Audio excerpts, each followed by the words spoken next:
Vivre mieux au quotidien, petit pas par petit pas, tester, faire autrement. Conscience et joie avec Stéphanie, thérapeute. Bonjour! Cette semaine, je présente un extrait du livre « Le goût des choses imparfaites » de Amin Sunim, professeur et auteur du bouddhisme zen. Le passage est intitulé « Mieux vivre les déceptions ». Il faut être deux pour faire fonctionner une relation, et celle-ci peut facilement être perturbée.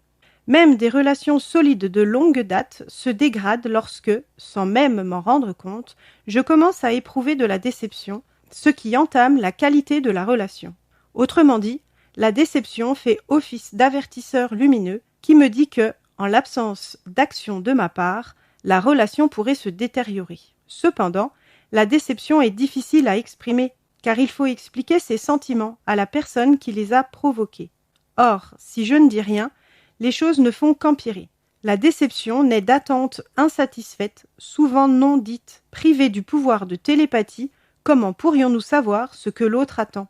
Cette déception s'accumule avant de se muer en émotions plus complexes, comme la colère, la douleur ou même un sentiment de trahison. Lorsque vous l'exprimez, veillez à ne pas le faire de manière agressive ou critique. Attendez d'être calme et détendu et parlez de ce que vous ressentez en cet instant, et non pas de ce qui est du passé.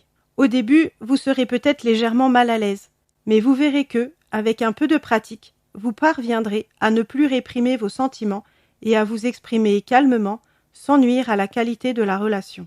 Lorsque vous êtes déçu parce que vous attendiez quelque chose de la part de quelqu'un, demandez-vous pourquoi vous vous fiez souvent aux autres pour faire votre bonheur. Si vous vous décevez souvent vous-même, demandez-vous pourquoi vous placez la barre si haut. Vos attentes sont-elles raisonnables ? Mieux vous comprendre vous aidera à gérer les déceptions plus facilement, à vous accepter et à vous aimer. Petit pas par petit pas, je teste par moi-même. Et j'ose faire autrement ? Et vous, c'est quand ? Testez et vous verrez. C'était Conscience et joie avec Stéphanie, thérapeute. À réécouter sur radiobresse.com et sur stéphanieruger.com.